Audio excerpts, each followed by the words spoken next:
Pengertian analisis resiko bencana. Beberapa definisi mengenai analisis resiko menyampaikan dua definisi yang berbeda untuk menjelaskan analisis resiko, yaitu pertama, analisis resiko atau risk analysis adalah proses yang meliputi pengidentifikasian ancaman yang paling mungkin terhadap objek studi serta penganalisisan ketentuan yang terkait dengan ancaman bencana tersebut. Kedua, penilaian resiko atau risk assessment adalah proses yang meliputi pengevaluasian kondisi fisik dan lingkungan serta penilaian kapasitas relatif terhadap ancaman bencana yang potensial. Pertama, analisis manfaat biaya atau cost benefit analysis. Analisis manfaat biaya adalah metode yang digunakan untuk memilih suatu opsi dengan cara memberikan keseimbangan antara biaya setiap opsi dengan keuntungan atau kelebihannya. Secara umum, biaya untuk menangani risiko yang ada minimal harus seimbang dengan keuntungan yang akan didapat apabila melaksanakan suatu opsi. Yang kedua, analisis dampak dan model kegagalan. Analisis dampak dan model kegagalan merupakan teknis analisis yang mendeskripsikan dampak dari suatu kegagalan pada suatu sistem. Tingkat resiko ditentukan dengan rumusan sebagai berikut. Risk sama dengan probability of failure dikali severity kategori. Yang ketiga adalah analisis kuantitatif atau quantitative analysis. Analisis kuantitatif adalah analisis yang pembobotannya menggunakan angka, baik untuk dampak maupun untuk kekerapannya. Kualitas analisis tergantung pada keakuratan dan kelengkapan indikator, serta kevalitan metode yang digunakan. Kelemahan dari metode ini yaitu kekurangmampuannya dalam menguantifikasi proses yang rumit dan kompleks. Yang keempat adalah pemetaan resiko atau risk mapping.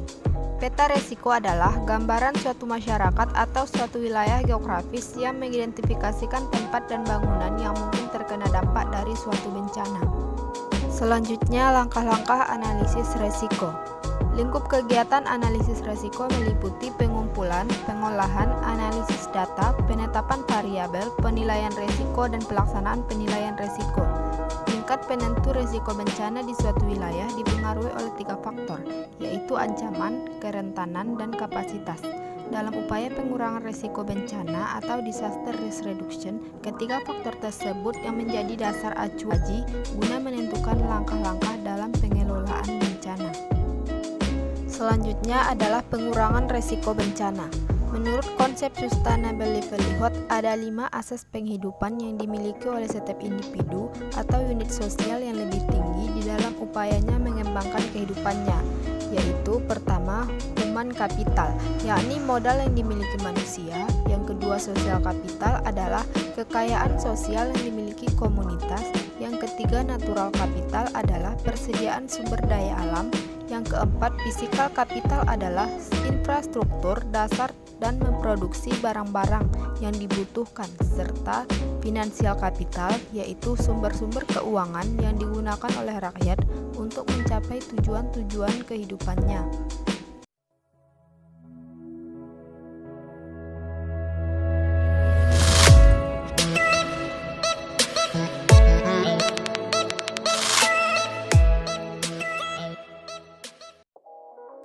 Konsep dasar penanggulangan bencana. A. Pengertian bencana. Bencana alam merupakan bencana yang diakibatkan oleh gejala atau faktor alam. Gejala alam merupakan gejala yang sangat alamiah dan biasa terjadi pada bumi. Tetapi hanya ketika gejala alam tersebut melanda manusia atau kehilangan nyawa dan segala produk budidayanya seperti kepemilikan, harta, dan benda, kita baru dapat menyebutnya sebagai bencana. B. Jenis ancaman bencana. 1. Klasifikasi bencana alam. Klasifikasi bencana alam berdasarkan penyebabnya dibedakan menjadi 3 jenis, yaitu A. Bencana alam geologis. Bencana alam ini disebabkan oleh gaya-gaya yang berasal dari dalam bumi atau gaya endogen. Termasuk dalam bencana alam geologis adalah gempa bumi, letusan gunung berapi, dan tsunami. B. Tsunami. Tsunami adalah ombak yang sangat besar yang menyapu daratan akibat adanya gempa bumi di laut, tumbukan benda besar atau cepat di laut, angin ribut, dan sebagainya. C. Gunung meletus. Gunung meletus adalah gunung yang memuntahkan materi-materi dalam bumi seperti debu, awan panas, asap, kerikil, batu-batuan, lahar panas, lahar dingin, magma, dan lain sebagainya. D. Angin puting beliung atau angin ribut. Angin puting beliung adalah angin dengan kecepatan tinggi yang berhembus di suatu daerah yang dapat merusak berbagai benda yang ada di permukaan tanah. E. Tanah longsor. Longsor atau sering disebut gerakan tanah adalah suatu peristiwa geologi yang terjadi karena pergerakan asa batuan atau tanah dengan berbagai tipe dan jenis, seperti jatuhnya bebatuan atau gumpalan besar tanah. Secara umum, kejadian longsor disebabkan oleh dua faktor, yaitu faktor pendorong dan faktor pemicu. Yang kedua adalah pemanasan global atau global warming. Pemanasan global atau global warming adalah adanya proses peningkatan suhu rata-rata atmosfer, laut, dan daratan bumi. Suhu rata-rata global pada permukaan bumi telah meningkat 0,74 plus minus 0,18 derajat Celcius selama 100 tahun terakhir. Intergovernmental Panel on Climate Change menyimpulkan bahwa sebagian besar peningkatan suhu rata-rata global sejak pertengahan abad ke-20 kemungkinan besar disebabkan oleh meningkatnya konsentrasi gas-gas rumah kaca akibat aktivitas manusia melalui efek rumah kaca. C. Siklus penanggulangan bencana. Siklus penanggulangan bencana dibagi menjadi 3 periode, yaitu 1. Prabencana. Pencegahan lebih difokuskan kesiapsiagaan level medium. Yang kedua, bencana. Pada saat kejadian atau krisis, tanggap darurat menjadi kegiatan terpenting. Yang ketiga, pasca bencana, yaitu pemulihan dan rekonstruksi menjadi proses terpenting selama bencana. Kegiatan-kegiatan manajemen bencana. 1. Pencegahan atau prevention.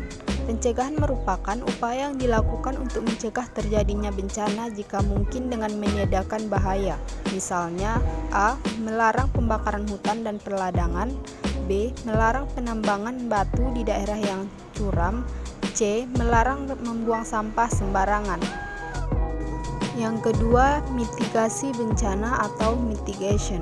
Mitigasi bencana adalah serangkaian upaya untuk mengurangi risiko bencana, baik melalui pembangunan fisik maupun pengedaran dan peningkatan kemampuan menghadapi ancaman bencana, atau upaya yang dilakukan untuk meminimalkan dampak yang ditimbulkan oleh bencana.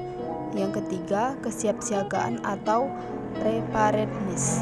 Kesiapsiagaan merupakan serangkaian kegiatan yang dilakukan untuk mengidentifikasi bencana melalui pengorganisasian serta melalui langkah yang tepat guna dan berdaya guna.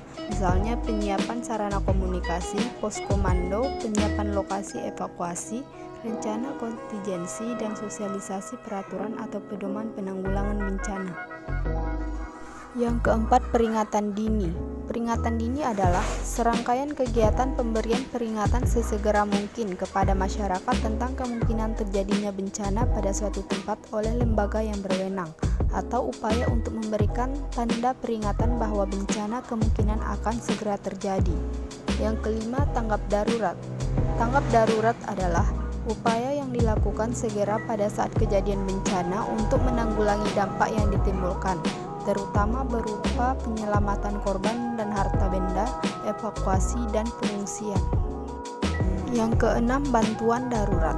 Bantuan darurat merupakan upaya untuk memberikan bantuan berkaitan dengan pemenuhan kebutuhan dasar berupa pangan, sandang, tempat tinggal sementara, kesehatan, sanitasi, dan air bersih. Yang ketujuh, pemulihan. Proses pemulihan darurat kondisi masyarakat yang terkena bencana dengan memfungsikan kembali prasarana yang sarana pada keadaan semula. B. Upaya yang dilakukan adalah memperbaiki prasarana dan pelayanan dasar, jalan, listrik, air bersih, pasar, puskesmas, dan lain-lain. Yang kedelapan adalah rehabilitasi. Rehabilitasi adalah langkah upaya yang diambil setelah kejadian bencana untuk membantu masyarakat memperbaiki rumahnya, fasilitas umum, dan fasilitas sosial penting dan menghidupkan kembali roda perekonomian. Yang kesembilan, rekonstruksi. Rekonstruksi merupakan program jangka menengah dan jangka panjang guna perbaikan fisik, sosial, dan ekonomi. D. Upaya-upaya penanggulangan bencana. Yang Yang pertama, mitigasi. Mitigasi dapat juga diartikan sebagai penjinak bencana alam, dan pada prinsipnya mitigasi adalah usaha-usaha baik bersifat persiapan fisik maupun non-fisik dalam menghadapi bencana alam. Yang kedua, upaya-upaya pencegahan bencana alam. A. Membuat pos peringatan. B. Membiasakan hidup tertib dan disiplin. C. Memberikan pendidikan tentang lingkungan hidup. Dan yang E yaitu pergeseran paradigma penanggulangan bencana. Berkaitan dengan pergeseran paradigma, terdapat 4 hal fundamental yang berubah atas paradigma awal dan penanggulangan bencana. Yang pertama, dari tanggap darurat menjadi kesiapsiagaan. Yang kedua, dari sentralistik menjadi otonomi daerah. Yang ketiga, dari pemerintah sentris menjadi partisipatori. Dan yang terakhir, dari kemurahan menjadi hak dasar.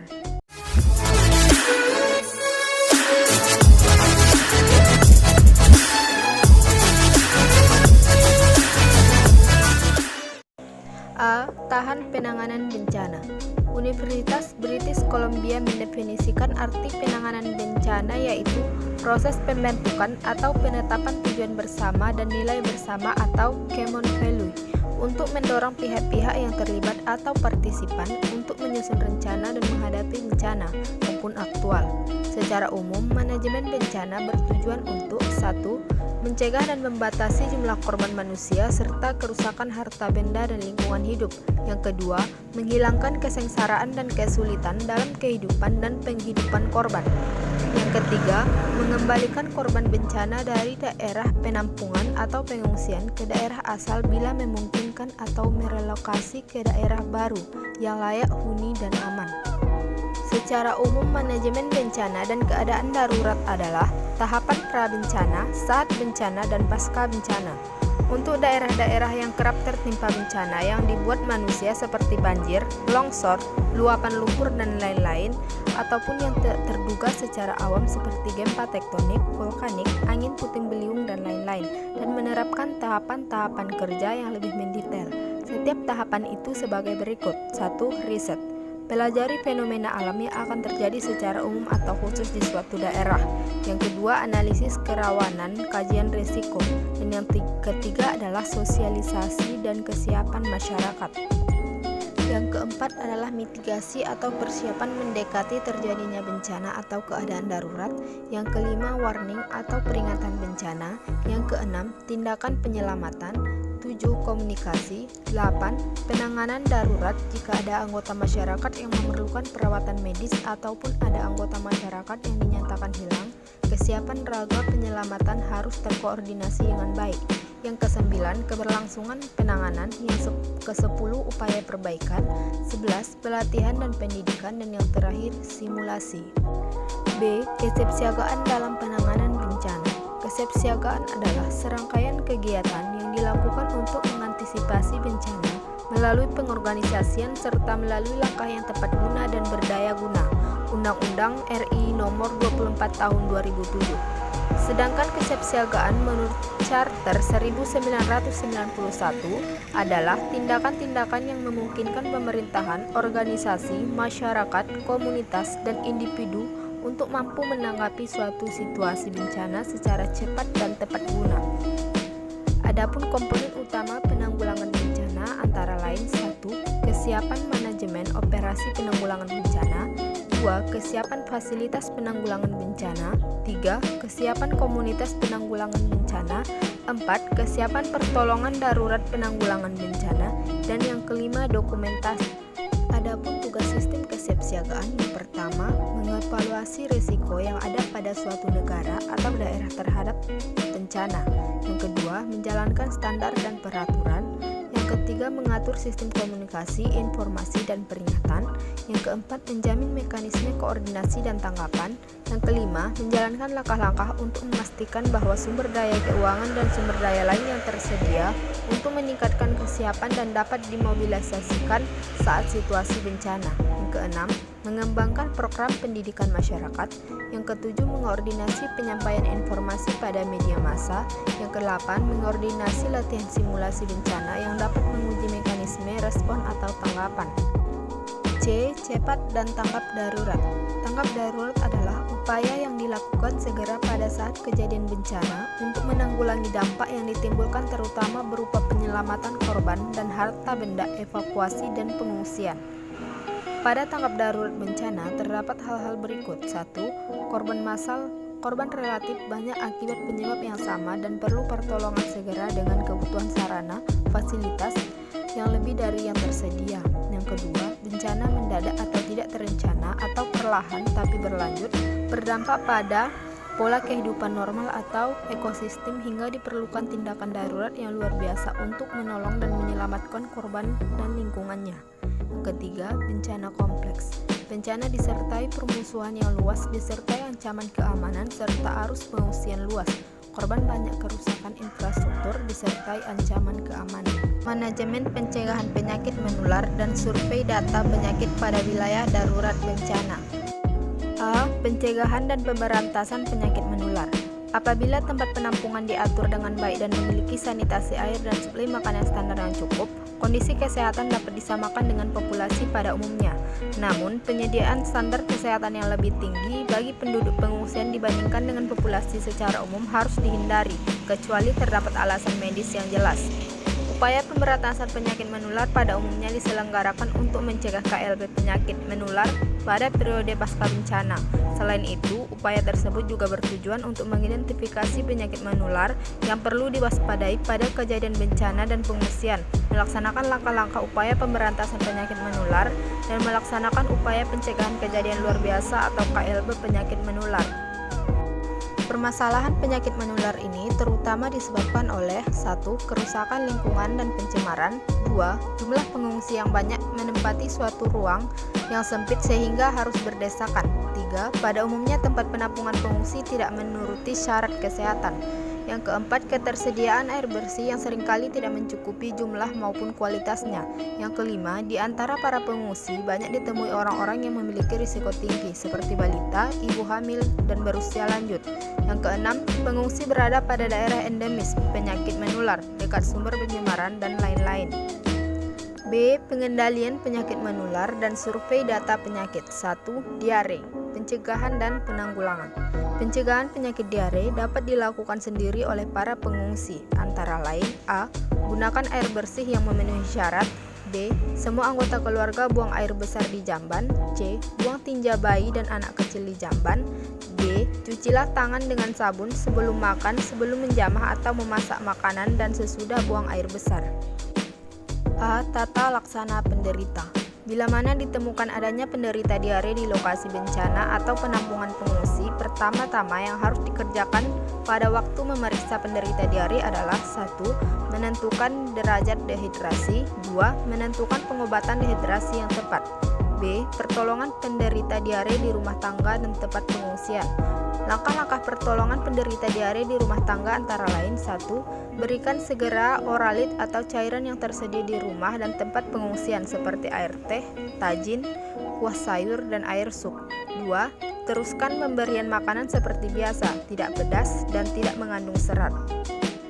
C. Langkah-langkah pertolongan penderita diare di sarana kesehatan atau pos kesehatan antara lain 1. Rehidrasi oral dengan oralit. 2. Pemberian cairan intravena dengan ringer, lektek untuk penderita diare, dehidrasi berat, dan penderita tidak bisa minum.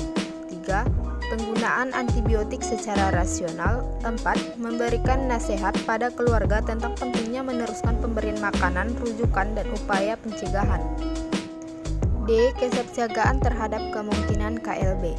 Pada fase ini, tim reaksi cepat melaksanakan kesiapsiagaan yang berupa kegiatan yang dilakukan terus-menerus dengan kegiatan utamanya antara lain 1. Mempersiapkan masyarakat pengungsi untuk pertolongan pertama bila terjadi diare seperti rencana terapi A. 2. Membuat dan menganalisis kasus harian diare. 3. Menyiapkan kebutuhan logistik khususnya oralit, cairan IVRL, antibiotika, tetrasiklin, cotrimoxazole, dan peralatan lainnya.